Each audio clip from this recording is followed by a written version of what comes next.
This is the final word story time, number 224. Jeff Lemon and Adam Collins, who is brandishing a Duke's ball and is ready to charge in and do some Darren Stevens work. What do you? Why do you I have just that? like I bought 24 Dukes Viscount. Okay. They're always it might be that thing about small hands, and it feels small in your hand. These Dukes. Okay. It feels like you've got more power and more control. Okay. So, Never known that to be an advantage, but yeah. Well, there we're you go. starting well. Does a Viscount outrank a Duke? Where does that sit? Cricketing Or is it less? Viscounts. Cricketing Viscounts will be something that I'm sure our Discord community tear into after hearing this. Was Leary Constantine a Duke, or was he he was a Baron? I reckon he's a Baron. Cricketing Viscount. Baron Constantine. Who's a Viscount? There's a few of them. Several notable cricketers. Charles Littleton. Is that the same? That's Alf Littleton. Alf Littleton's the Lobs. He served as the Governor General to New Zealand. Okay. Must have played some cricket because it's come up in the AI overview on Google. That's oh wow, it's got to be true. AI overlords say it's true. Then I'm sure if we did the Chat GBT thing, it'd be more comprehensive. But, the incredible accuracy of large language models, remarkable. Yeah, the one that told me that the MCG attendance in 2013 was the biggest since 2017. Like, that's not how time works. Like, time goes the other way. You would think that would be a pretty fundamental thing for a computer to be able to go, number bigger than other number, can compute that. Like, that is within the wheelhouse of computers traditionally. Calculators, solar powered calculators in the 80s could do that, and they're like, no, we've just got to like burn some forests and drain some lakes so that it can tell you that time works backwards. Speaking it's the biggest con in the history of cons. Speaking incredible of algorithmic stuff, I've just happened to find the answer of this on Quora. My Quora algorithm is cooked. I must have ended up on one of those email distro lists for them at some point. Like, how with our media addresses we get, like, you often get bombarded with press releases, and I got added to a Quora one. But the problem is I often click the link about the Nazi war criminal stuff, and it just feeds you more stuff about Nazi war criminals. And now I'm quite invested in my daily dose of Nazi war criminals.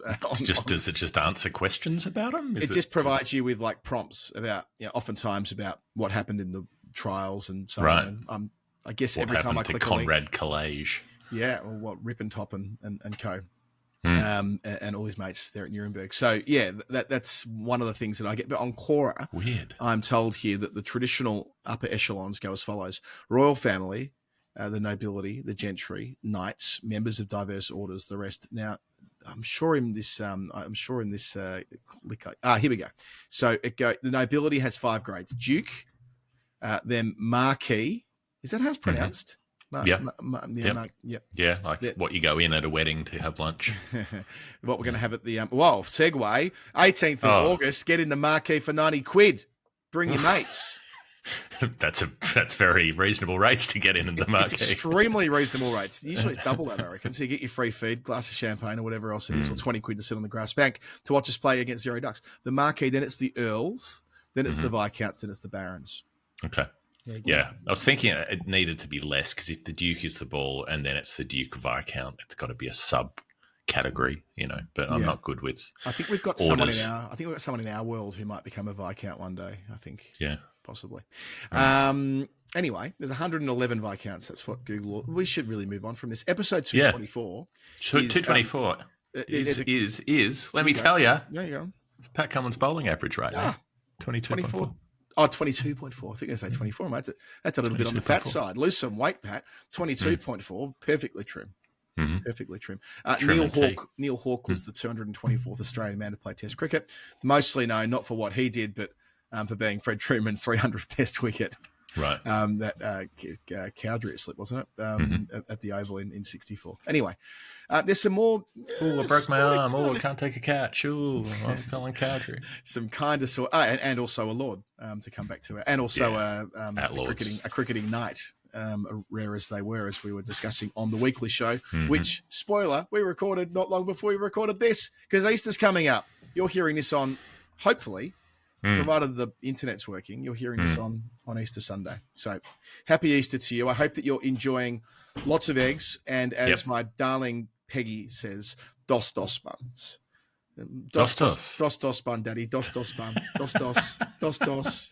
Then Matthew Hayden pops up and goes, "I've got a new recipe for dos buns." I did put this in one piece of correspondence or another to our patrons recently. It was to our Edinburgh crew.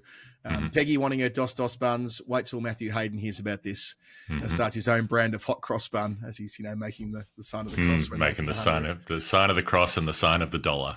They go together. Yeah, but no, Peggy's big on her dos. And she's big on all her food groups, really.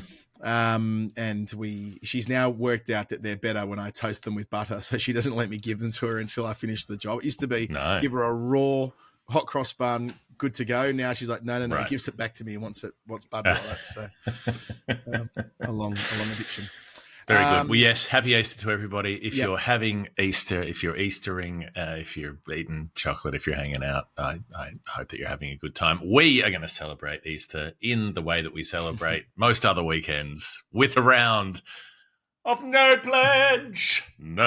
Pledge, Easter edition. Didn't know it was Easter until now. I never know when it's Easter. How do you know? It always changes. What do they keep moving the weekends around for? Blame the moon. It's pretty much Anzac Day. It's going to be a big, long weekend palooza in Australia. It's just going to be long weekends rolling into long weekends.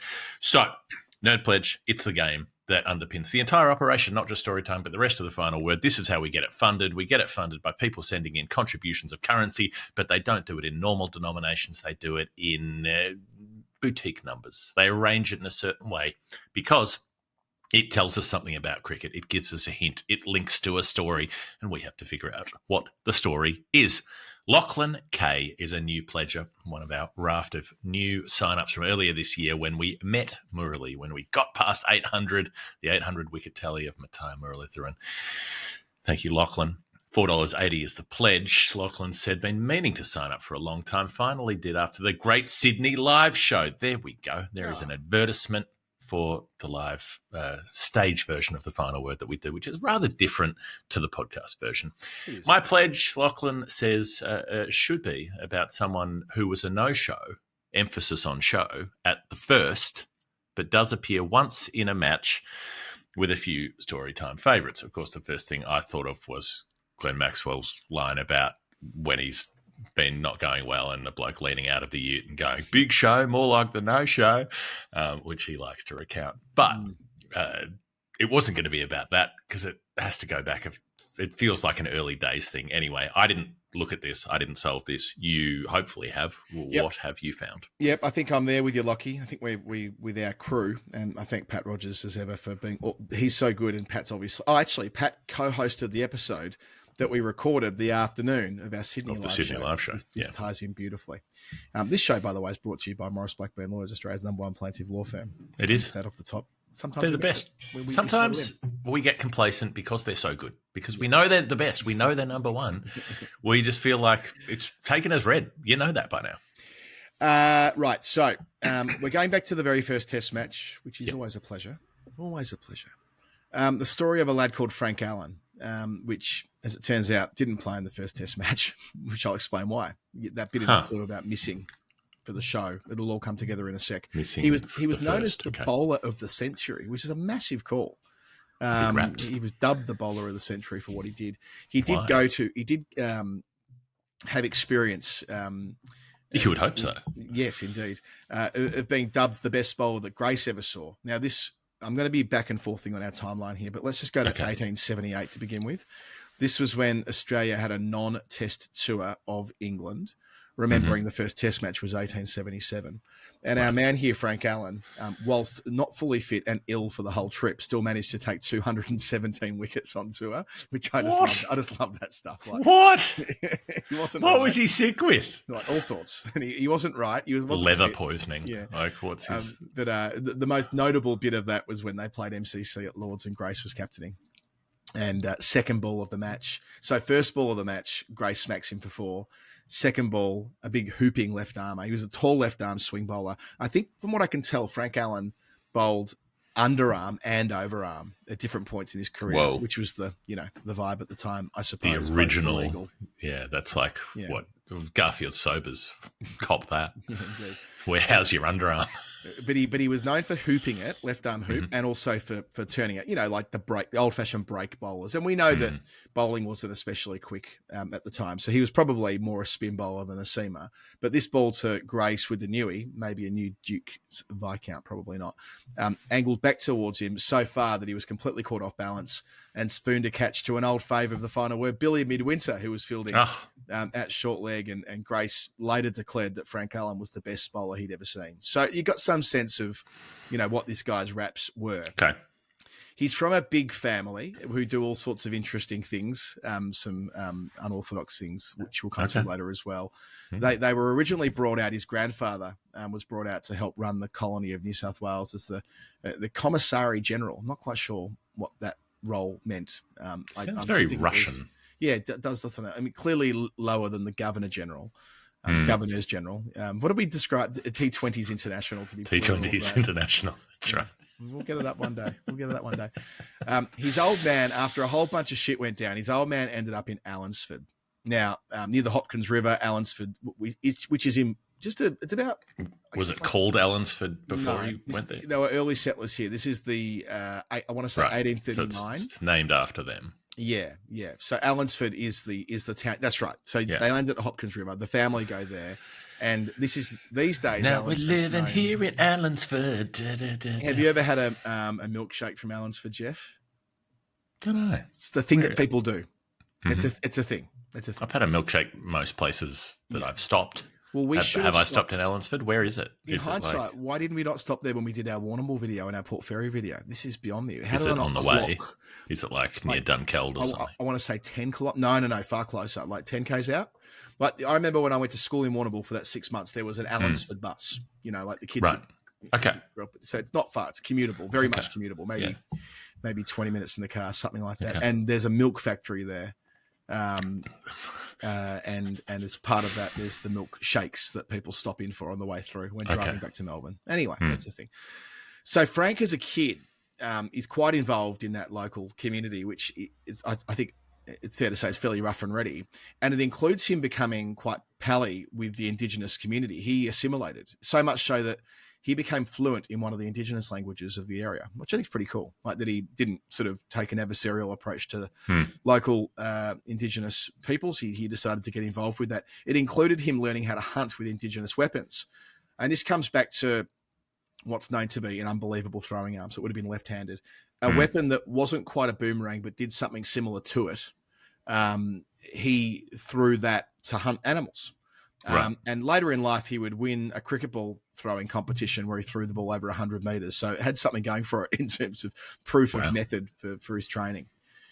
He was known as the kangaroo when he was growing up due to the way he would hop when celebrating wickets, which is quite good. I'm thinking not quite I've already forgotten her name, bless her, the Olympian last year who Ray-Gun in the breakdancing. I'm thinking that for Frank Allen just before his time, maybe he could have been in the breakdancing at the maybe at the Athens Olympics had it been there in 1896.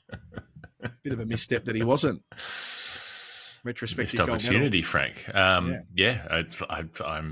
picturing it now, spanning the generations, reaching out, the inspiration. So beginning to, poor old Rachel. In the middle of all of this, that would have been a rough week. Oh yeah. Well, I think it's wrong to be too effusive one way or the other about all of that. I think we're learning there is lots of grey area about the way she became an Olympian. I'm not getting into any of the right to wrongs. I'm just saying it would have been a hard week. Yeah. Right. So in the early 1860s, he was lured into the gold rush. There was a secondary gold rush in the Otways, which I wasn't aware of, where a bunch of people went there. He was involved in that one, nearer to home, nearer to Warrnambool. Okay. So he was a man about town of sorts. He knew what he was doing, and he eventually found himself. Now, this is quite an interesting diversion in his life. So he ends up in Melbourne, playing the first ever game for South Melbourne Cricket Club in 1866. Okay. But Laurie Nash's club. Indeed, which is another final word link that I was going to bring up later, that we've talked about South Melbourne with Laurie Nash. The fact that he also played football for South Melbourne as Laurie Nash did, which is good as well. He was a goal sneak, which seems unusual for a bloke who was tall and wiry and whatever else, but he did do that. the other thing that links through to Final Word stories we've told in the past is that he got to know, well, Tom Wills kind of found him. So go back before this to 1865. He was part of a team that Wills assembled from guys who weren't just Indigenous. They were also blokes from the bush who were a bit rough and ready. And that was Frank Allen. So Frank Allen played in a representative team assembled by Tom Wills. That was not the one that went away, but the one that played in Australia in 1865. So he was part of that. So presumably he was, I suspect he probably played with Johnny Muller. So this would be the precursor to, because the All Indigenous team plays in 1866, I think, at the MCG, and then they tour in 1868. That's right. So the year before that, there's a mixed team. That's right. Okay. So there's no suggestion he played in the 1866 game. I mean, nothing I read. I'm pretty sure it would have jumped out had he played in that game at the MCG. Yeah. But but in 1865, he's probably played with Johnny Muller. Yeah, which is kind of cool. It's awesome. Yeah, it's really cool. So he's been kind of discovered by Tom Wills, in a manner of speaking. They get him to play at South Melbourne, and the year after that, he makes his first class debut in 1867 with Tom Wills. They opened the bowling together against New South Wales in one of these intercolonial games. And in the first New South Wales innings at Melbourne, they take the 10 wickets between them. 5 wickets for Allen and 5 wickets for Wills, which, it's all coming together pretty well here, isn't it? Yeah. So this reputation that he had, though, he dominated intercolonial cricket. He took 83 wickets at under 12, so 11.98 in these fixtures that were. It's like he was bowling to the under 12s. Yeah, but he started his story's wild. Like a lot of people of this era, he did lots of things all at the same time. Sure. One of the things he did, he ended up rising to the title of Chief Inspector for Vermin Destruction in Victoria. So that's quite the title. That's a bit later in the 1860s, and in the 1870s, he's still playing cricket for Victoria. And this is kind of back to where we started, where we get to 1877. Now, that original Test match attack, I knew that Fred Spofforth was meant to be in there and cracked the shits and didn't play. Boycotted. Because he didn't want to play because Billy Murdoch wasn't keeping and his mate wasn't captain and all of that. Yeah, he wanted Murdoch to captain, I think. And keep, I think, wasn't it? Wasn't he angry there was a Victorian keeper? Either way, there's Gregory was skippering was the main issue, I think. Yeah. So Spofforth doesn't captain, or rather doesn't play at all, which is a shame because, it felt right. He should have been in the first test match. Yeah. The other bloke he was meant to open the bowling with was Frank Allen. He was meant to open the bowling with Spofforth in the first test match. He sent a telegram. Tom Kendall and Billy Midwinter. Yeah, and we come to one of those bowlers in a moment. So he sent a telegram 2 days out saying that he couldn't play due to his personal commitments. It was a huge shock in the media because by this stage his reputation was a considerable one. So as it turns out, in Warrnambool, where he was living, there was the carnival that week, or what we'd later to know it as the Warrnambool Show. And it was a big March races were a big thing then. I assume that was a forerunner to the May races in Warrnambool, which I've been to a number of times and written about. 2 huge race meets. And due to his agricultural background in the work that he did, he decided to stay put in Warrnambool and not travel up to Melbourne to play what later would be deemed the first test match. Basically, he missed playing in the first test to go to the Warrnambool Show. What the fuck? Well, I mean, it's the Warrnambool Show. Yeah. It's okay. It's all right. It's something to do if you're in Warrnambool. I mean, they don't know that it's the first test at the time. But you're still playing against the touring English team. Yeah. Like, it's still a pretty big deal. It's still a big thing. Surely. It's still a big thing. He played against the touring English when they visited the previous time. So you can anticipate that there's no reason to think that he would have thought this was any different to any other big cricket matches. Remembering that the way in which Test cricket was later agreed upon in 1890 was totally arbitrary. There's no reason why those matches in 74, 75 couldn't have later been dubbed Test matches as well. This was all, done by sight. So I kind of get it in that respect. And he had professional commitments in Warrnambool due to, killing the vermin and whatever else he was responsible for. Kill the vermin, whatever it was. What's he going after? Yeah. Rabbits, foxes? I guess it would have compromised the horse races, which he was probably involved in because everyone else was. Yeah. So they had to fetch a bowler from Melbourne And this is a nice little segue as well. It was a chap by the name of John Hodges, and John Hodges wasn't even a state bowler. He picked up FIFA for Richmond against East Melbourne the previous weekend, and he was parachuted into that Australian team. This is like Brendan McCullum's selection. So John Hodges was in that original 11 Test players that was later Dubs, but wasn't anywhere near it. Only there because of the two withdrawals in Spofforth and Frank Allen. So. That happens. 1878 happened. Sadly, that's not a test tour because they don't count those matches. God knows why. But then we do know that there's test cricket played in 1878, 79, don't we, Jeff? We do know that. We do Sydney know that. Riot. There is a test match played that precedes the Sydney Riot at the Melbourne Cricket Ground, which is umpired by one George Coulthard. Mm-hmm. And it happens to be the test where Frank plays for the one and only time. The test where the first test hat trick is taken. The Spofforth hat trick. Spofforth runs amok, takes 6 for 7. 6 for 49. Yep, 13. That's right, 6 for 49 and 7 for in the second for the first 13 wicket match. So best ever match analysis is there. And his opening bowler in that match is Frank Allen. He does very nicely, picks up 2 wickets in either innings, does nothing wrong. So they've picked up 17 between them. But Allen's 2 for and 2 for, and that's him for the match. So if you look at your sliding doors, if we get Damo in here and do the sliding doors bit, if not for the Sydney Riot, he probably plays 2 test matches because he'd probably play the next one, which got cancelled. So he misses one there. So he could have played the first, could have played the second because remember they played 2. They played 2 in 77. They play the second one, which we've gone into and explained before. So he could have played 4 or 5 had he been a bit more aware of what was going on, perhaps.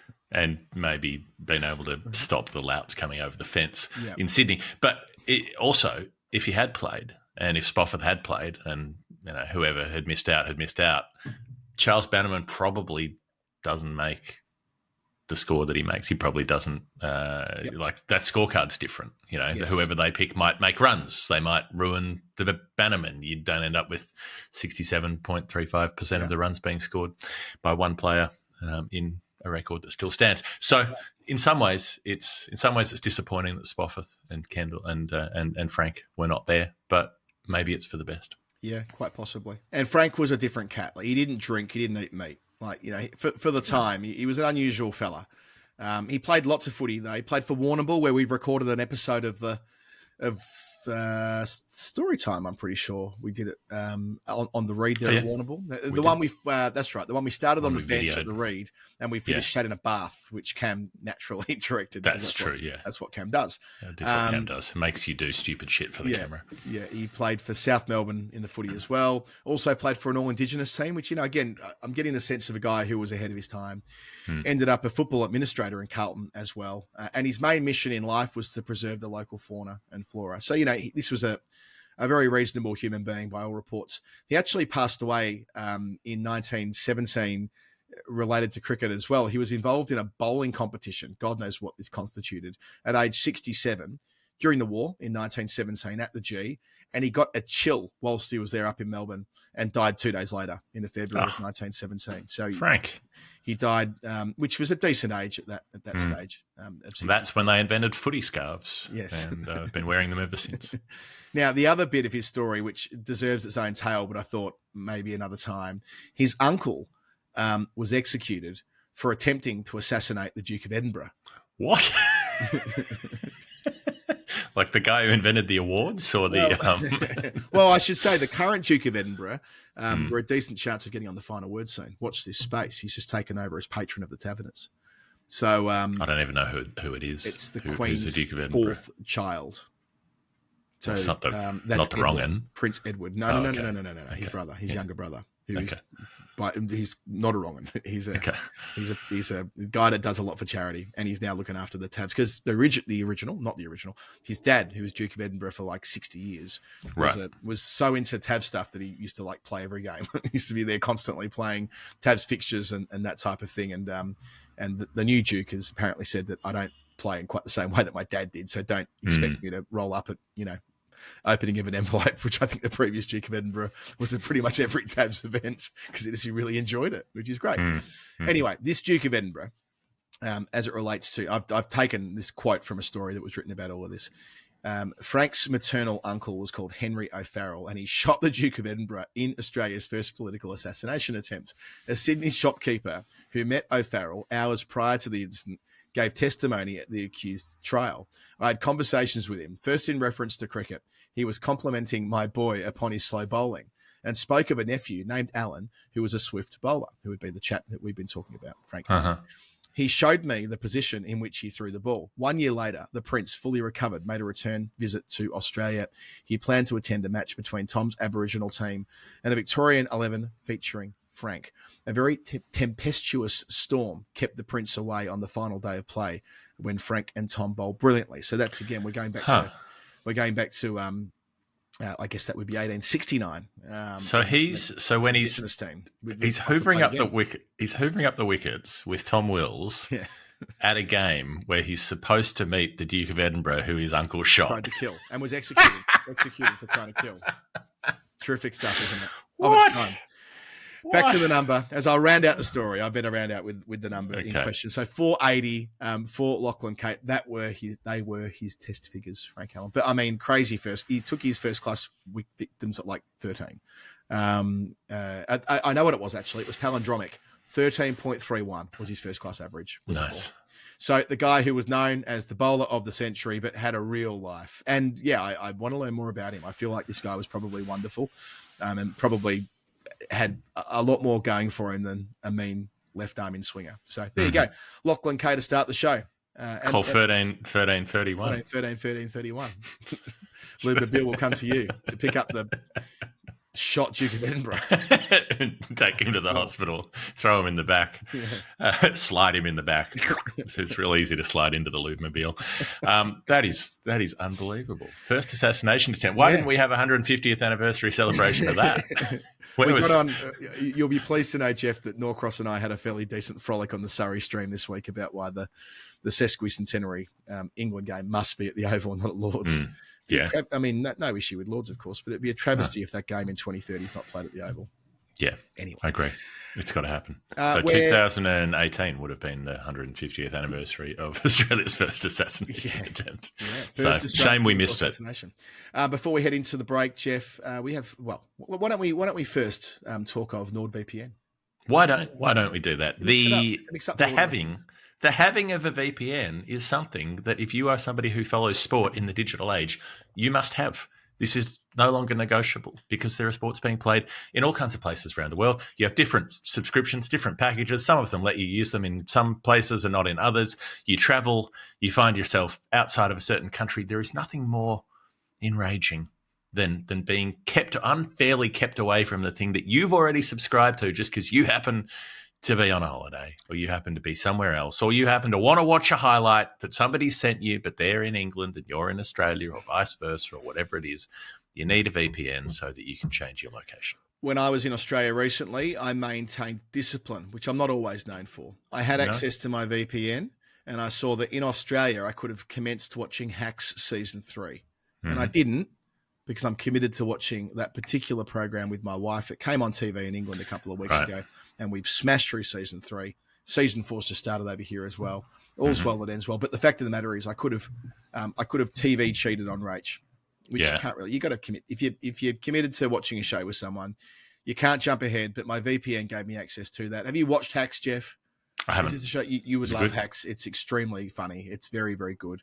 It deals with an aging, brilliant woman comic and her rather tortured life. Deborah Vance. I've seen the ads for it, and it looked like something I might actually watch. Yeah, it's very, very funny and very politically incorrect and all the things that make me laugh, and done in a way that is quite sympathetic, but intentionally set up that this sort of 70-something woman still says things that are thoroughly outrageous and, on her own journey. But anyway, that's the show that I could have watched thanks to my nordvpn.com/TFW. I've got an account. I would say that anyone who intends on coming to Australia for the Ashes this year, you'll want an account, and there are a lot of them. Lots of people want to come and be in Australia. We know the dates. There's lots of tourism in the final word world. So get your VPN sorted out. And it's cheap. I just clicked through on the link to see what it is. It's coming up in euros because I'm fancy because of my location. It's €2.98. €2.98. It's not even 3 European bucks a month. That's like I don't know, $4 or $5 Australian. It's a cup of that shit stuff that goes by coffee in continental Europe. That's about €3, if that. Shouldn't be. Not even. It's like $1.50. Yeah. So it's basically it's whatever. It's very, very accessible. You get 4 extra months if you do the 2-year deal as well, plus the discount that you're already getting from us. So what's that? 74% off. 74% off if you use that link. That's absurd. There you go. Anyway, go and check them out. nordvpn.com/TFW. We'll be back in a moment. This is Storytime 224. It is the final word story time. It's number 224. It is brought to you as well as by Maurice Bees, by Odin Mortgage and Tax, who are sorting stuff out for people. I am afraid of tax. I'm afraid of numbers. I'm afraid of returns. And to be able to hand over a problematic, complicated thing to somebody who can deal with it for me is exactly the thing that I want to do so that I don't make mistakes and I don't have to think about it. And that's their deal. They specialise in looking after people who live outside of Australia but have to deal with tax obligations in Australia and somewhere else. My accountant in Australia, who I suspect is also your accountant in Australia, if I recall correctly. Jeff, you still with Damo? Mm-hmm. Is he still your? Yeah, Damo. I must have referred about 50 odd people to him over the years, and I always felt safe with Damo. He was a guy who made sure everything. He understood. He understood me. He understood both of the jobs I had, both in politics and here. Neither of them always have conventional arrangements, and he understood what was required. But when I left Australia, I could no longer maintain my relationship with him because I was no longer filing a traditional return to the ATO, right? But there was a year when I stuffed things up and needed to retrospectively fix things up. And I tell you what, that wouldn't have happened had I been collaborating with Odin Mortgage and Tax, because they would have not let that happen. It was all on me. I just got a bit confused about financial years and so on. Odin Mortgage and Tax have helped over 2,000 people in 40 countries make sure that you don't fuck things up. That's what it boils down to. And when it comes to thinking about, like RuPaul says, don't do it. Don't do it. And also the mortgage bit of this is really important too, because a lot of people arrive in one country, having got a mortgage elsewhere, or they wish to have a mortgage elsewhere. If you want to invest in Australian property, and it may well be that that's something that I don't know, is the exchange rate favourable for that? Fucked if I know. Who knows? Who knows? I never know. These things. I never know. But it might well be when you're living in somewhere else that's not Australia that it becomes quite advantageous for you to buy a property in Australia. Well, don't do that on your own. Do that with support. Get them to do it for you. Work with them. Free consultation. Odin Mortgage and Tax. Anything in that sphere of influence, you should hit the link in the show notes and go to them, and they'll sort you out and you'll be okay. Great to have them partnering with us on The Final Word. Jeff, we've got your first number of the day. It's Simon Rae-Woods, the hyphen, 477 GBP. So we're going down in increments of 3 pence, because the previous number was 480. 477. 477. The next clue is, without much chat, English cricket's highest attendance watched a predator on the loose and the birds and the bees flakily take flight. Okay. Bit of cryptic stuff going on here. Not always my strong suit. We were watching the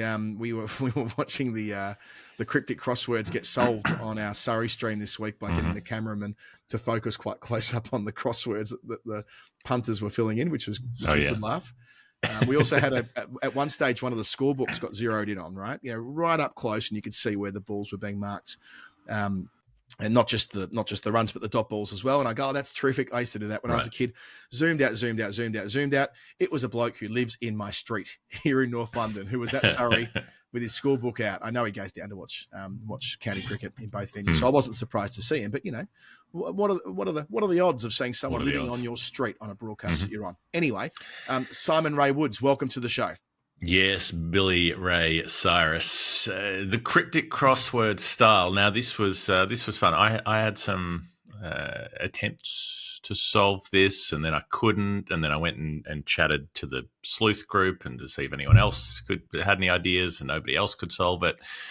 I went back to Simon and got a little pointer, and so gradually, initially we were looking at English cricket's highest attendance. Obviously, we thought crowd numbers. We thought, what's the biggest crowd? The 53 Ashes had the biggest series crowd. The 1948 Ashes test at Headingley still has the biggest match attendance over the full duration. I don't think there'd be anything of interest in terms of record days of attendance because Lords is the biggest ground at 31,000 and it sells out often. So there would have been lots of 31,000 days, presumably. Yep. At Lords, it's not like there's a sort of upper capacity like at the MCG where the record's 91,000, but you could probably squeeze in 95. They got 95 for the World Cup final in 2015. There wasn't anything in terms of players. I was really looking through player names because there's this line about predators, a predator on the loose, birds and the bees, flakes, taking flight. There were all of these, but there was nothing that linked name-wise, nothing that made sense. Looked at the victory tests. They had a record attendance at the time. The match at Lords had a record attendance over 3 days, I think. Cess Pepper played, as we mentioned a week or two ago. Yeah. So we wondered about flakes, but as was pointed out, flakes applied to salt more than pepper. That didn't work. I had suggestions from the group about Craig Johnson's Predator football boot right in your wheelhouse. Right back to 1994 when he released that boot. I reckon that was bigger than his football career. I mean, he won the FA Cup twice, didn't he, Craig Johnson, and a great of the Australian game, of the Australian team, having... Well, I say that a great of the Australian team. It was more what he did at Liverpool that made him a household name over here. But yeah, it was the boots, the Predator, which were meant to they were meant to generate more curl on the ball. That was the idea. Okay. Like, God knows how. I'm sure all boots do this, but it was a good marketing ploy. Actually, we're going to talk later in the program about athletes going into the shoe business. There you go. Nice tie. Okay.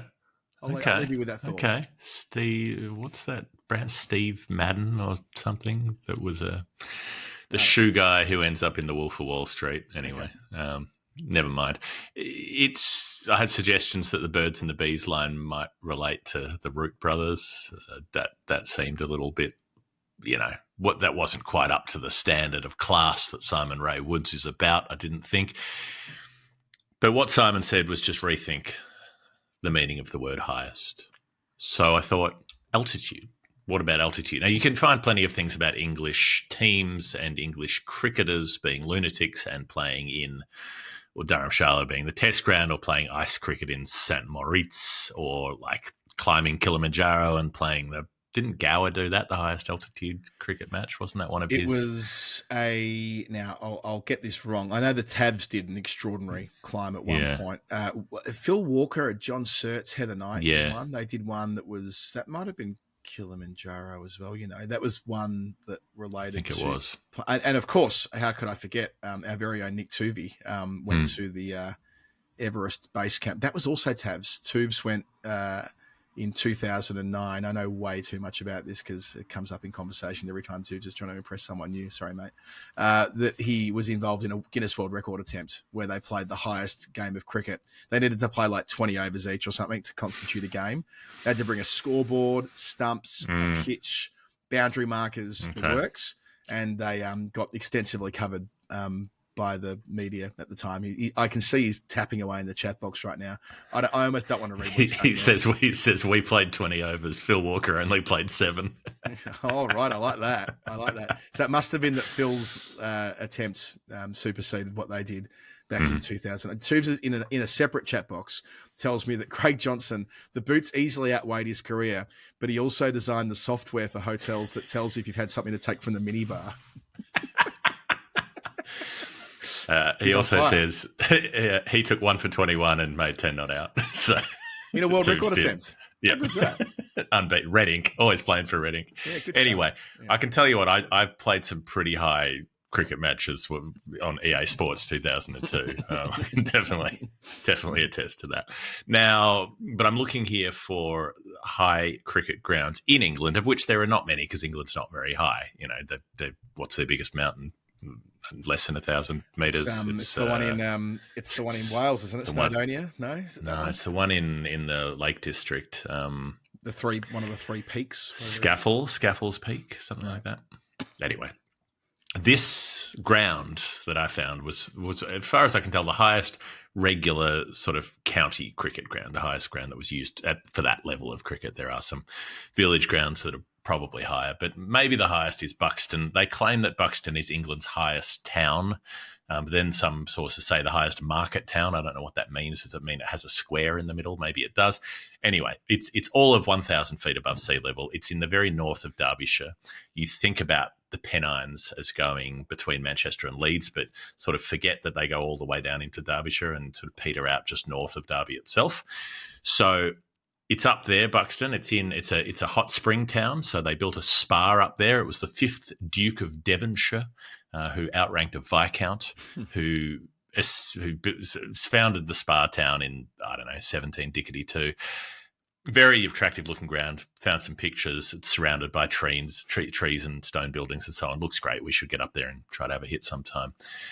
Next time we're doing some English stuff. It's called the Park, Buxton. It is so very, very posh. So Derbyshire played there 45 times. Between 1923 and 1986, they played there sporadically. The first game there was against a touring West Indies team. Baron Constantine Leary made 60. It was a draw. It rained on day 3, very low scoring. So low score, bad weather. This is a trend for Buxton. They played some touring teams, Ireland and Scotland and so on there, but they've mostly played Lancashire because I guess it's closest to Manchester, so there's less travel, or maybe it's near the border, and so there's a bit of a Lancs Derbyshire split, something like that. So 26 of the 45 matches there have been against Lancashire in the county championship. So 1975, it's a heatwave summer the year before a heatwave summer. So 76 is the famous one, which was the hottest for a long time. We've left it in the dust now. We've had 5 or 6 hotter summers, I think, in the last 20 years in England than 1976. But for a long time, that was the standard. But 75 was hot as well. A summer when Big Clive Lloyd would go on to lift the World Cup. And a bit before that, a few weeks before that, he's batting for Lancs on a hot Saturday afternoon at Buxton. And Clive Lloyd goes ham on Derbyshire. He comes in, so Bumble's opening the batting with a guy called Frank Hayes, and who gets out. They get to 175 before Bumble gets out, so he makes 69. Nice. So they're 175 for 2 when Clive Lloyd comes in. He belts 167 not out. Frank Hayes goes on to 100. Flat Jack Simmons, who we've talked about on the show before, 55 not out. And they declare before stumps on day 1 on 477 for 5. They have routed Derbyshire that day. So 477 is our number, our Nerd Pledge number. And Predator on the loose, Clive Lloyd, the Super Cat. Very good. Predator good. On the loose. Right. They follow up by taking a couple of wickets before stumps. Sunday is recorded as a rest day, but it's the days of the John Player League. So Derbyshire get to stay where they are at Buxton and win a one-day game against Glamorgan and feel a bit better about their Saturday.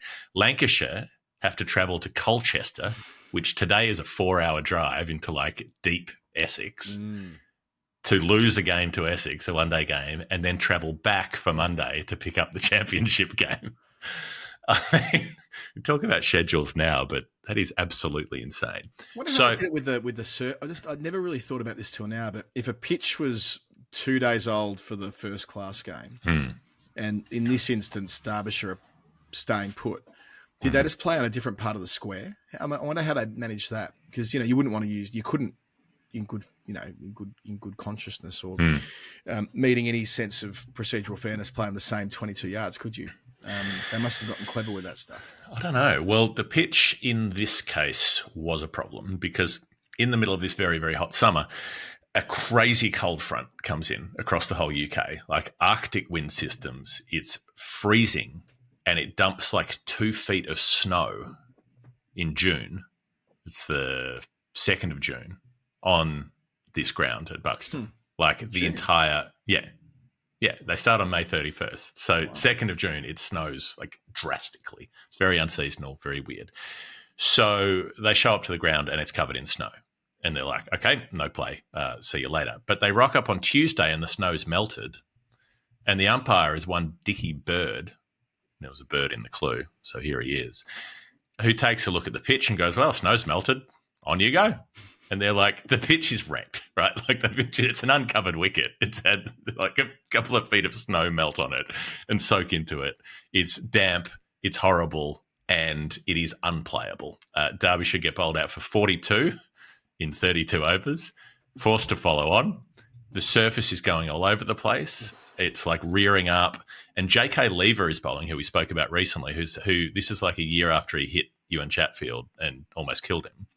And he just refused to bowl for a bunch of the second innings. He was like, I'm not doing it. It's too dangerous. And eventually they prevailed on him to come on, and he bowled medium pace. He came in off like 5 steps and just bowled dibbly-dobblers because he was too frightened to bowl at full pace. He took 5 wickets in 22 balls, bowling at like 110. Work smarter, not harder. Yeah. Work smarter, bowled them out. Why bother running in? Bowls them out a second time for 87, and they win the game, having enforced the follow-on. So we've got the highest attendance in terms of the crowd. We've got the Predator on the loose. We've got Dickie Bird as far as the birds and the bees. We've got Flakily taking flight, which is what snow does. I don't know where the bees are. The only bit I couldn't find is the bees. I'm like, is it Derbyshire? Is it? Yeah, are they the bees? Does anyone call them the bees? I think so. I don't know, but maybe they should. There's a football team called the Bees, isn't there? Yeah, Barnet, which is where I ran and got lost yesterday. Barnet's the Bees. So, that's right. But no, right. Yeah, no, I don't know. Is Derbyshire the Bees? I don't know. I've never heard them called that. We couldn't rule it out. Either way, it's a pretty good solution. You've got every box more or less checked for that 477. Simon Rae-Woods, you've outdone yourself. What a great first number to have on the show with us. And a story that I had never heard of, when it snowed at Buxton. There you go. That's 477. Should we throw in the other break now and then we can just relax? No, that's okay. What do you think? You think you get it? I think I'm going to back myself to answer this inside 13 minutes, which is roughly how long I have to do it before we have to take another break. Mandated break. Angus Calder is our next new pledger. The number is $4.16. It didn't come with a clue, so the field is yours. Yeah, so 41.6. I originally thought, well, AUD, that's a very batting averagey kind of number, 41.6. Like it feels like someone's career average, but no, it isn't, it turns out. No Australian batters 41.6, either rounding it or otherwise. So indeed, there's no bowling average either. Tom Vevers was nearest to the pin with 41.67. William McInnes. Was it Vic Vevers? Vic Vevers, the Sheffield Shield commentator. It was his cousin. That's right. Off-spinning all-rounder was Tom. He played 21 Test matches from 1963 to 1967. Most notable. One of my favourite all-time final word bits is the McInnes impersonation of Vic Vevers, of a guy I'd never heard of and never heard speak, and yet I can't explain why it was so funny. And yet it was one of the funniest things we've ever had on the show, without a doubt. So Tom Vevers, most notable actually for his batting. He was an off-spinning all-rounder, but his batting in both London tests in 1964, one of which we referenced before with the Neil Hawke and the 300th test wicket for Fred Truman. There's a book out about the 64 Ashes at the moment, actually. It's called Brick by Brick, The Australian Cricketers in 1964 by Max Bonnell, who wrote Black Swan, who corresponded with us at the time. He's most effusive that this is the Ashes series that we should be focusing on, and this is the Ashes book that we should be paying attention to. So it's on my list of things to read. I promise you, Max, we will do our best to feature it on Book Club. I've just been working through the next few months of that at the moment. But yes, that's the 64 Ashes. But no, that doesn't work, being 41.67. So English cap, just thought I'd have a quick squeeze. Phil Sharp, who was a boycott rival in the 60s. I'm interested in learning more about him. Phil Sharp. Yeah, so I saw the number in the list and sort of before we divvied them up, and I just had a little look at caps, and then I didn't really know the name Phil Sharp, so I ended up in a rabbit hole reading about him for an hour. So I also could have answered this one. But what I loved is that he was like a professional slipper. He was so good as a slips catcher that they basically picked him in the test side to be a slips catcher because they kept dropping chances in the slips. And he had 2 stints in the test team, both of which were largely on the basis that he could hold on to, and he held some unbelievable catches apparently. Include, like the full-blooded late cut that's been absolutely perfectly timed, and he's somehow plucking it out of the air. And he did okay runs-wise. He didn't make big scores, but I think he made a test 100 at some point. Okay. in not a very long career, maybe played a dozen tests, but yeah, I just loved the idea that he was just there for the Cordon. And a boycott rival at Yorkshire, which was also attractive to me. But we're not going to tell his story today, maybe another time on Story Time. And also it was AUD. So I thought, no, this is going to be an Australian one. I'm not going to, Angus Calder is new to our ranks. I'm not going to tell a story that's obviously not going to be his. We're going to Calder Highway. We're going to give him a chance. The Calder racetrack. We're going to give him a chance. Give him a chance. Give him a chance. Right. So 41.6. Let's go 416. Let's go the Australian cap number. And it's someone who we have spoken about on the program before in relation to what he did on his test debut. It's a 2 and a bit metre Peter George, who was Aussie cap 416. As he's one of the more unexpected Australian test caps. Yeah, it's funny. It's funny you say that. Like, I thought the same thing, but the more I've read in researching this answer, the more I feel it's actually a little bit the other way. It's kind of more surprising that he didn't feature more than just once, and I'll go into why. So I've been interested in him before because I kind of feel like he wasn't on my radar, but like he was on the radar for the right reasons. Okay, let's backtrack a bit. Adelaide boy, born in 1986, which makes me feel quite old given that we're talking in the past tense about a guy who retired like 6 years ago, and that's still 2 years younger than me. Do the math there. But he's not a prodigy. He played grade cricket at West Torrens. I always think of like Woodville when I hear West Torrens because of the merger in the SANFL, but which is Chad's club. Chad Sayers was a legend at Woodville. But at West Torrens, there was another quick in Peter George. And by the way, mergers for shame. I spent a little bit of time this morning watching some highlights from Fitzroy's last game in Melbourne against Richmond, and watched. Of course, you did. It's just a disgrace. The mergers are a disgrace. It tears at the fabric of society. To think that Fitzroy would have been like 3 years away from being perennially subsidised by enormous TV deals. And anyway, it's sad. It's sad is what I'm saying. Back to Peter G. A little FFC on the back of the Brisbane Lions jumper doesn't cut it. No, Velcro Hawk on a Melbourne jersey. Velcro Hawk on a Melbourne jersey. What politicised me as a 12-year-old, that stuff. Peter G. Not Peter G, not the VFA commentator, brilliant as he was, but Peter George. Not Andrew G. It takes a while, but then he becomes a little bit of an overnight sensation with SA. So he makes his debut in 2008, having been a grade player earlier that season. And then in 09-10, takes 36 wickets in the Shield, which is pretty good going. Not many bowlers gets that many in a Shield season, including 8 for 84 at Belrive, the best ever figures at that ground. So there's context when you consider that he's tall, he's feeling something of a Glenn McGrath void. He's only retired a couple of years earlier. And he's got that outswinger, which at that height, if you've got an outswinger, that's dangerous. Lots of tall bowlers seam it around, but not many can genuinely swing it. And he was doing that. So they took him to the academy to be his finishing school. And then he collects 11 wickets in an Australia A game against Sri Lanka that reinforced he had a bit going on. And then he's called up for the Australian squad to be injury cover for Ryan Harris when they were in New Zealand in early 2010, it would have been. He doesn't play, but he's up at the end of that breakout season. He's basically in the Test squad, right? So it's happened really, really quickly for him. Then he just stays in the Test squad for the whole year. He goes to England for that Pakistan tour that's played on neutral territory. Played a tour game at Derbyshire. Sadly, it wasn't first class status, which is an outrage. But he did play a game for the Australians in England. Oh, right. They had like 15 playing or something. It reads like it. Then he was picked for the Indian tour of 2010.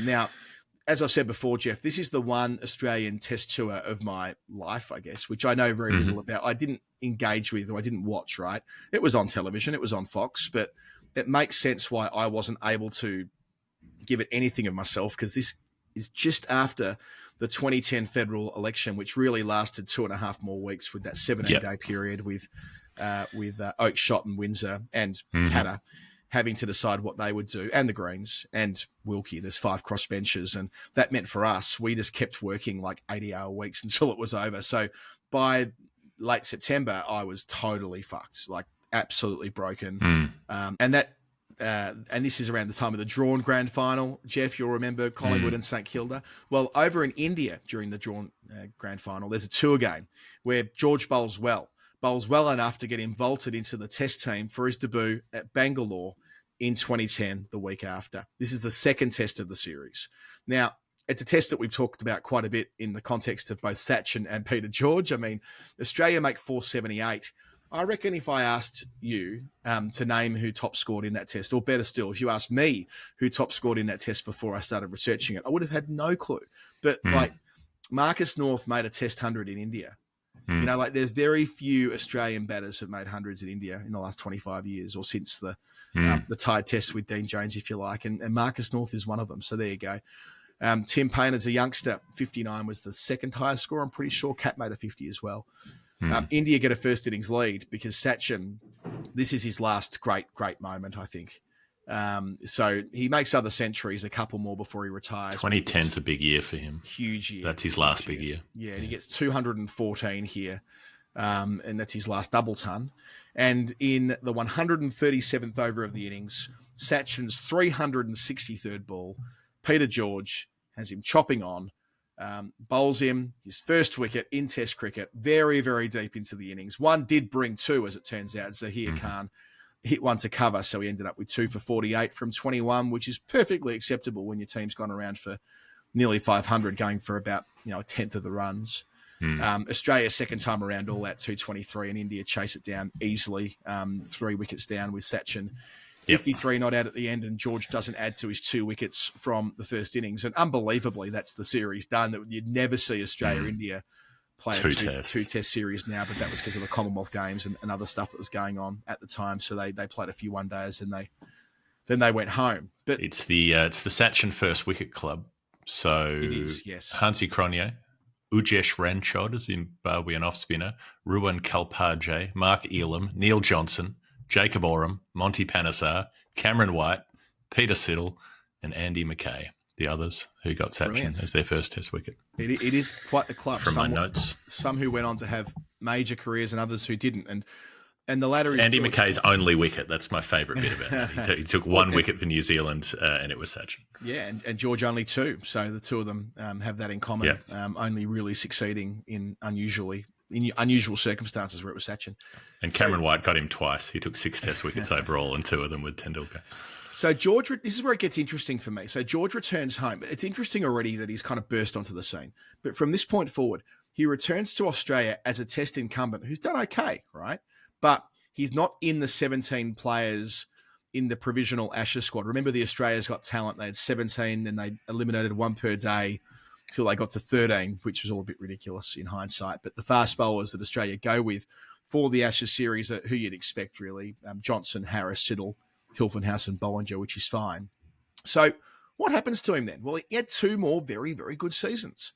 27 wickets at 29 in 10-11, then 31 wickets the year after that. So in Sheffield Shield terms for a quick, that's pretty good. And what's really happened, though, that's the same time that in the space of a couple of test matches, James Pattinson, Mitchell Starc, Pat Cummins, and there's one more. Josh Hazlewood. Josh Hazlewood's a couple of years on. A couple of years later, yeah. But still, they are bringing this next generation of quicks through, and he is squeezed out completely.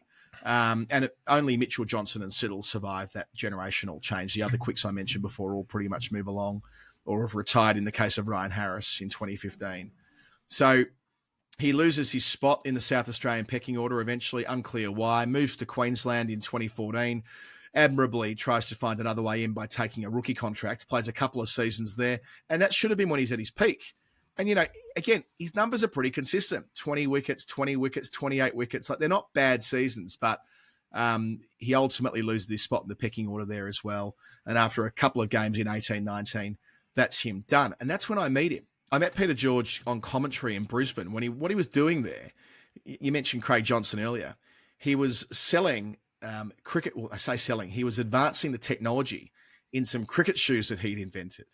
And the idea of these Peter George cricket shoes was that it would automatically send, I think it was like a radio wave or something, to the umpire if a bowler had overstepped. So it was something in the back of the shoe, which would work in tandem with some bit of technology installed at the bowler's crease line, at the popping crease.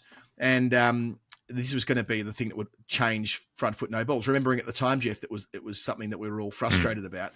He'd created a piece of technology to fix the problem.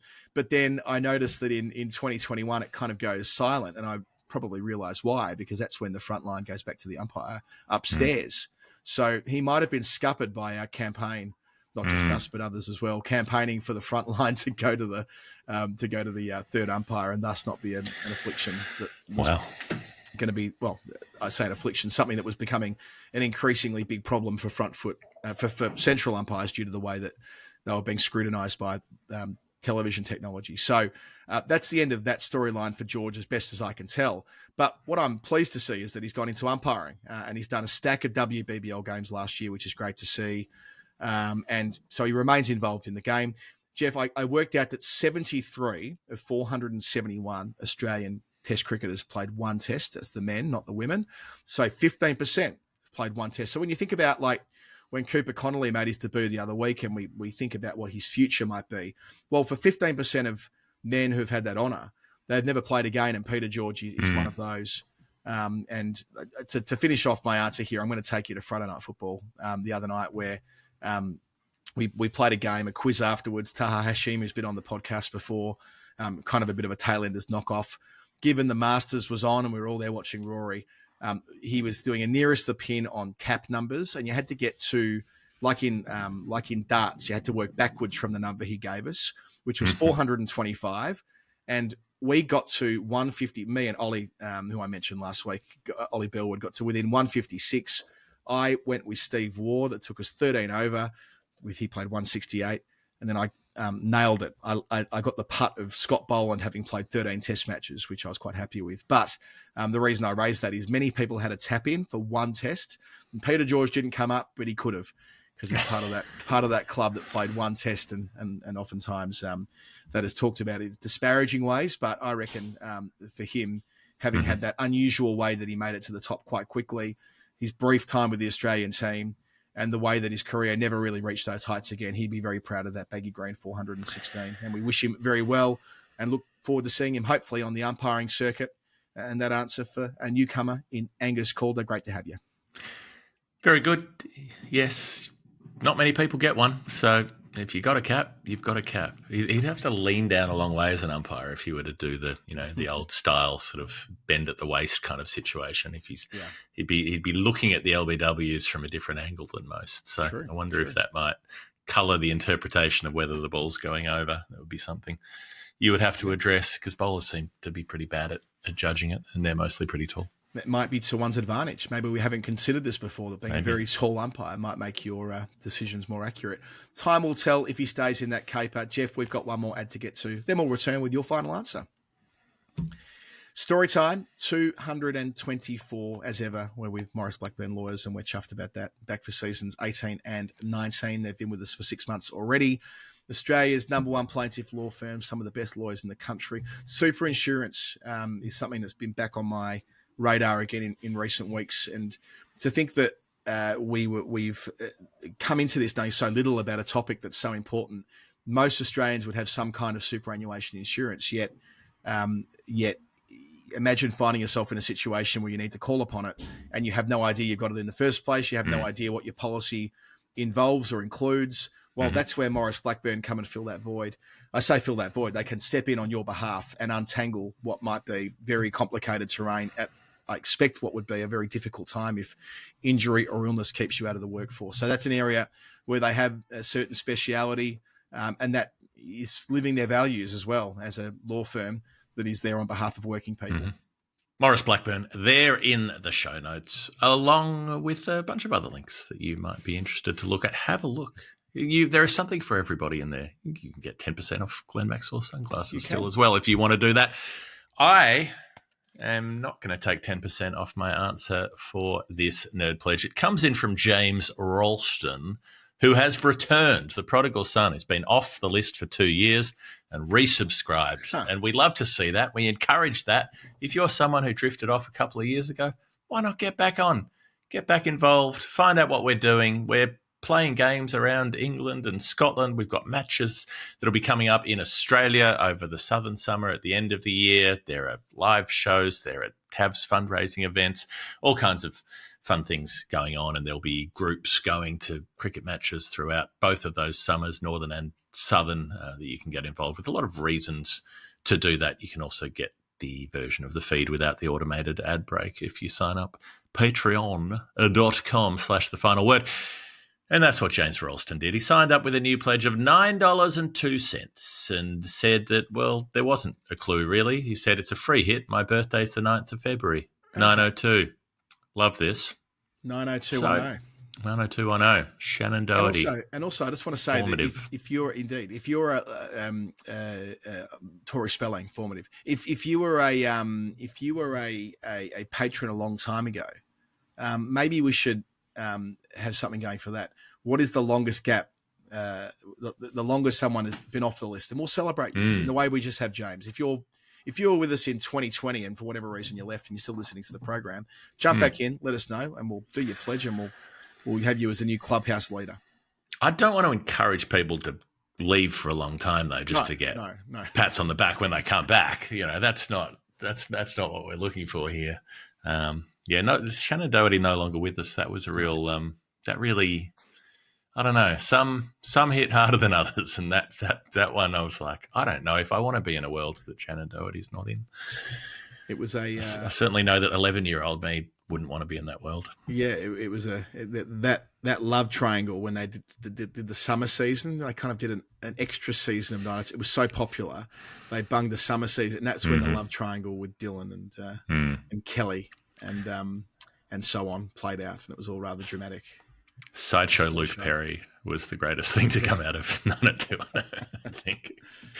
He's also passed away. Oh, yeah. Well, that was less surprising because he was about 80 when he made the show. That's true. That time comes for us all. 902, not 10. 902. I thought about different ways to interpret this, and then a little idea occurred to me. What about 90 twice? What about players who've made 90 in a test match on 2 occasions? Because nothing sprung to mind. Like you think about the 199s come to mind, or the 99 not outs. Alex Tudor and the sort of stranded close to 100 sort of milestones. But I thought twice in the same game. Surely it's happened, but there's no obvious one that springs to me. An honorary mention. I actually forgot about Ponting making 101 and 99. That MCG game in 2008, the South Africa game when Steyn and JP Duminy batted for ages, and Steyn took 10 in the match, I think. And he was caught. Was he not caught at mid wicket for 99 when he could have completed twin tons, something like that? I reckon he's caught at cover. Yeah, short cover. I know it's like short cover off Mornay. Right. Yeah, I remember it was one of those where it's like very un-Ricky Ponting like the dismissal. Yes. Yeah, chip to catch. So that's an honorary mention. There's another honorary mention for Kasim Umar in 1985 in Dunedin. Interesting story, might be worth telling in greater depth at some time. He was born in Kenya, moved to Pakistan, had apparently the first ever 1,000-run season in Pakistan first-class domestic cricket. So that hadn't happened to that point. And it's very rarely happened since. This is before the Quaid-e-Azam trophy is called that, so he's not in the Quaid record books. But if you look up the Quaid records, there's only 4 or 5 players who've had 1,000-run seasons, and that's since, I don't know, the end of the 80s, early 90s, when they start playing it under that name. So he has this huge season in the early 80s, I think it is. He comes into the test side. This streak in domestic cricket is 9 matches, 600s, 1,275 runs at 90. And then he comes into the test side, 100 against Lily in Adelaide, makes 2 double hundreds. This is a short career, 26 test matches. And just before the second double is this test in Dunedin where he gets out for 96, caught off the bowling of one Jeremy Coney. And Pakistan take a 50-run lead. Second time around, nobody bats with him. He makes 89, and then he's out late in the piece, nicks off to Ewan Chatfield, who we mentioned before. And then New Zealand chase 278 to win, 8 wickets down, Coney 111. So it's one of Coney's great test matches. Anyway, 89 and 96 is not quite 290s, but it was worth a mention. And Kasim Umar's career blows up when he accuses various teammates of smuggling drugs in their cricket kit, which they don't take kindly to, and he doesn't play any more test cricket. And then 20 years later, sort of after the Shane Warne, Mark Waugh thing, he accuses various touring sides to Australia of having some high-end corruption prostitution ring where all players were bribed with all of which seems like it doesn't really check out. He's a guy who made a lot of claims, and claims that seems possibly a bit too extreme to be true. Anyway, I don't know much more about Kassim Umar, and I don't know how true his claims were, but maybe he'll come on the show and defame a lot of people and will be ruined. And we will be sourcing the support of Maurice Blackburn Lawyers. Yes. Hopefully on a no-win, no-fee basis. Yeah, hopefully. Pro bono. So real ones who count, 2 90s in the same test. If there was one that you would guess, there's probably one you could guess. 2 90s in think about who made a streak of 90s going way back. Clem Hill. Clem Hill, obviously. Yes. So second dig in Melbourne, 99. Then he makes 98 and 97 in Adelaide. Yeah. Frustration of that would have been somewhat allayed by the fact that he top scored in both innings. He sets up a record run chase at the time of 315 and they win it, so you wouldn't feel as sore about your hundreds. Then 1921, Frank Woolley at Lords, who also top scores in both innings, outbats the rest of his side and in the end gets undone both times by Arthur Maley, the great leg spinner, who has him stumped in the first innings and then caught by Stork Hendry. So he makes 95 and 93. Mahela Jayawardena, this is New Zealand again. Somehow New Zealand are involved in a lot of these games. They get beaten pretty heavily at Colombo. They're chasing nearly 500. This is a somewhat unlikely one here. Mahela getting out to Ian O'Brien, friend of the show, in both innings, 92 and 96. He makes caught behind and then caught at first slip. Driving, brutal. Nicking, proper dismissals. And the last one on the list, this is bloody New Zealand again for some reason. Gordon Greenidge, Christchurch 1980. This is the very spicy series when West Indies are pissed off by the umpiring. Holding kicks the stumps over in Dunedin in the previous test. New Zealand win by 1 wicket. Chasing 104, they're almost bowled out. They're not quite. So there's a tail-ender named Gary Troop who gets them over the line, who's a kind of big, tall, hefty fast bowler. And Gary Troop's the one who gets Gordon Greenidge to give up a catch. I think it's probably Fine Leg. It's one of the other fast bowlers who takes the catch for 91 in the first innings. New Zealand take a big lead. There's more arguments as Jeff Howarth, the New Zealand captain, is given not out when he's probably nicked it. Jeremy Coney makes 80. He's playing in that game as well. West Indies want to quit the tour. The board tells them they have to stay. Third innings of the match, they bat and bat. Tale as old as time. A side saying they've been shafted by the umpers and they want to go home, which obviously lots of it isn't just the Windies that were doing that. Australia had a dart at that. England had a dart at that in Pakistan. So, yeah. Yes, many were involved in this. So they bat out the draw happily. Desi Haynes makes a ton. Lawrence Rowe makes a ton. Collis King makes a ton. Gordon Greenidge doesn't make a ton. He's on 97 when he's given out caught behind. So he's made 91 and 97 in this match. And Gary Troop's got him in both innings. New Zealand draw that test. They draw the third test. They win the series. Huge result. But there's another game from 3 years earlier in Georgetown against Pakistan. 1977. They've been smashed up in the first innings, bowled out very quickly. West Indies bat for 162 overs, pile up the runs, dominant position. And then Pakistan respond by also batting for 162 overs, take it deep into the fifth day, guaranteed to be a draw. Majid Khan makes 100, opening the batting, but he also bowls. And in the first West Indies innings, he just happens to bowl Gordon Greenidge for 91. Oh. And then with a little while left on the last day, Greenidge has a score to settle.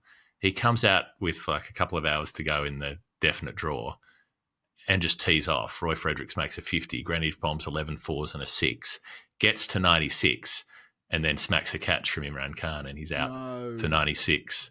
So he has done it twice. The full list is only Clem Hill, Frank Woolley, Mahela Jayawardena, and Gordon Greenidge did it twice. 90 out in a test match on 2 occasions. Unbelievable. To have so few players do it, then you're the only one who managed to do it more than once. So Greenidge overall in Test cricket hit 19 Test hundreds, and oftentimes 20 is used as a measure of greatness, not unreasonably. I mean, it's a great career, 108 matches, over 7,500 runs, an average of 45. There's nothing all-timer. 30. He's clearly the opener in the West Indies best ever 11. That's right. Like 30 international hundreds, 92 first-class hundreds. That would have helped there. 4 more. They would have got him to within touching distance of 100 on that measure as well. But to think that the great Gordon Greenwich had it happen to him 4 times. Oh well, there you go. I feel for him even more. There you go. That's 90. That's 2 90s. 902. Clever way of doing 2 it. 90s. 90210. Spice it up. James Ralston. Thank you, James. You and Shannon Doherty in our thoughts today. Gordon Greenwich too, who I see now is just turned. No, not just turned. He turned 74 on the 1st of May. So what a legend. Jeff, that's us done. We have. Let's do. I'm just going to chuck in a sneaky revisit. Oh. Sometimes we don't figure it out, and sometimes we have to do a revisit, like we're doing for Mike Wood, who sent through $4.63 some time ago, saying that it represented a hometown hero. I posited that Mike might be talking about his adopted hometown of Western Sydney. Because Mike's a fine rugby league journalist from England originally, lives in Sydney and does bowls for the final word 11 at Birchgrove when we play up there with a very slow Jasprit Bumrah impersonation. He's like the quarter speed Bumrah with that bowling action that he's got. So I posited it might be a Pat Cummins related. There was an innings return of 4 for 63, but it wasn't. It was something else. And he sent us a little sort of verse about the Pennines, about the north part of England, and that led me to think about Lancashire. And it led me to think about a couple of other things that happened in Lancashire, like Kate Cross getting born in Lancashire. She was a hometown hero. Now, originally the clue said a hometown hero who I've watched since playing local leagues with the boys to international stardom. And she did play local leagues in Lancashire, Kate Cross, famously. She was the first girl who got accepted by the Lancashire Academy, and then she played in the Lancashire Leagues for a team called Rae-Woods and famously took 8 for 47, which you would remember. It was just before the 2015 Ashes. Yeah. So it was May, and they had the Women's Ashes in England in 2015 that we covered with the test at Canterbury. And that's when she took that 8 for 47 playing in the senior men's side in Lancashire Leagues, which was a standout performance, having a female fast bowler coming in and knocking over a pretty decent side. So it didn't carry through into those Ashes. She only got a couple of wickets at Taunton where nobody could do much on a pudding of a pitch, and didn't dominate the ODIs, but has been around for such a long time. She's in the very first professional intake back in 2014 when they went pro with the contracts, England. Yep, she is, and had that strong through line with her family. Like her dad, David Cross, was from Rae-Woods as well. So I didn't know that's where she took that 8 for, but yeah, from West Ham fans, known as Psycho, David Cross, who was part of that FA Cup winning team. I don't remember which year it was now. I think 1981. I'm sure I'll be corrected by many people if I've got that incorrect, where they won the FA Cup most recently. But yeah, Psycho was part of that team. So, and sort of had 2 generations of England representatives and playing at the top level of their sports and playing different sports, but both coming from Rae-Woods. That's a nice thing. Yeah, and and he's very nice and supportive. But so she's had a comparatively a long Test career. She's played 8 Test matches. It's a shame that that's still a lot for a women's player to have managed 8 Tests, and she's missed a couple with injury over the journey as well. 25 wickets at a tick over 30. So I'm hoping she gets another couple of tests just to bring that average down into the 20s. That would be more, would feel better to finish with a 2 in front of it.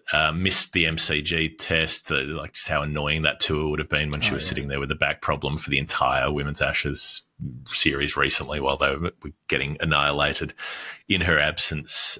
She was an early interview with us 2019 when we did one of our long interviews with her, which is, I think, still one of my favourites. It's funny and it's meaningful. You know, she's been very open on her own show about mental health issues and making sure that that's not a taboo thing to talk about. But was so happy to sit down and really open up for an hour plus with us, but also there were just a lot of gags from what I remember, and we had a great time. On the day of a game as well. I don't know whether that would it was the morning of a game. Yeah, it was the morning of they were playing. Yeah, they were playing a T20 that afternoon at Hove, and Crossy was happy to do it, and it was facilitated that way brilliantly, and it worked really nicely. But I don't know whether a bit harder to penetrate the mainframe with these types of interviews these days. Probably wouldn't happen now. Be able to get it done in the stands, hit a ground that the game is going to be played at later that afternoon.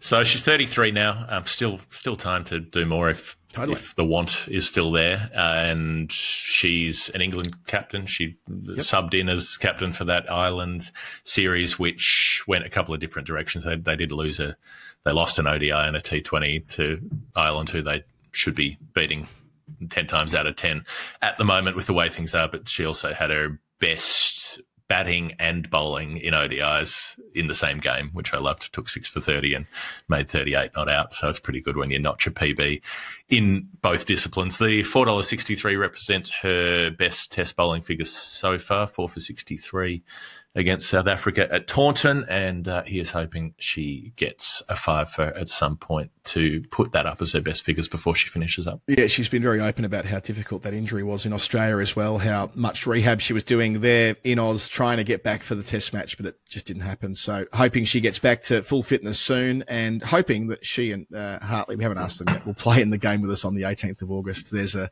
100 game on that day. It was going to be at Cardiff. It now looks like it's at Southampton, but provided that they're not commentating or indeed in Crossy's case playing, we'd love to get them involved, given this is as Toby put it, it's not just about our two podcasts, trying to include a couple of others as we go, and a very worthy one involved would be Zero Ducks. So we'll see how we go on that front. But yeah, top person, excellent broadcaster as well, Kate Cross. So she's got a great future ahead of her whenever she stops playing, but I suspect plenty left in her, as you point out there. That is now us done for the day. That was story time 224. Good time, as usual. Thanks for taking the ride with us. Keep those numbers coming in. Keep signing up. We want new people. We want James Ralstons who come back, who return to our embrace, who like Elizabeth Taylor and Richard Burton, marry a second time. Why not? Believe in love. Believe in us. We love you. And we just want you to love us. That's all we're asking for. It's the only reason we're doing this. I'm sure plenty of Viscounts have married more than once, so you can come back to us. I bring the ball back for the end of the show as I did at the start. You could be there with us. We've got a game on Easter Monday where, you know what, I might take this exact cricket ball to bowl with. I've got a box of them, but why don't I take the one I've been handling all through this episode? Sure. It's been sitting in my warm off-spinner's embrace, in my grip for over an hour as I'm trying to, just get the skin prepared for the season. Find your hands. Yeah, I'm looking forward to breaking through the skin of my spinning fingers soon. It always happens around this time of year. I'll embrace that pain. I've got that Moen Ali honey gel stuff that I used in 2023. I've got a tube of it ready to roll. I'm ready for the skin to break with this ball. Maybe this ball will be the one that does it. And then we will be back next week doing all sorts of things. We've got, actually, this is the Wisdom Week. This is the Wisdom Almanac Week, which means we've got interviews to release. We've got an interview with the editor of the Wisdom Cricketers Almanac, an annual tradition of sorts on the, well, not tradition. It is a tradition, not of sorts. Yeah. This will be Lawrence's real 6th or 7th rodeo, I reckon, on this interview. Lawrence Rodeo. Lawrence Rodeo. Lawrence Rowe. Dio. Dio. And all of that. So thank you for listening to everything. And by this point, you would have heard the Mervyn King episode as well. So tell your mates about the diverse types of shows we make. Patreon.com/thefinalword. This underpins all of it. And we've got big plans for 2025, my friends. Big plans indeed. Have a nice Easter Sunday, and we will catch you all on the other side.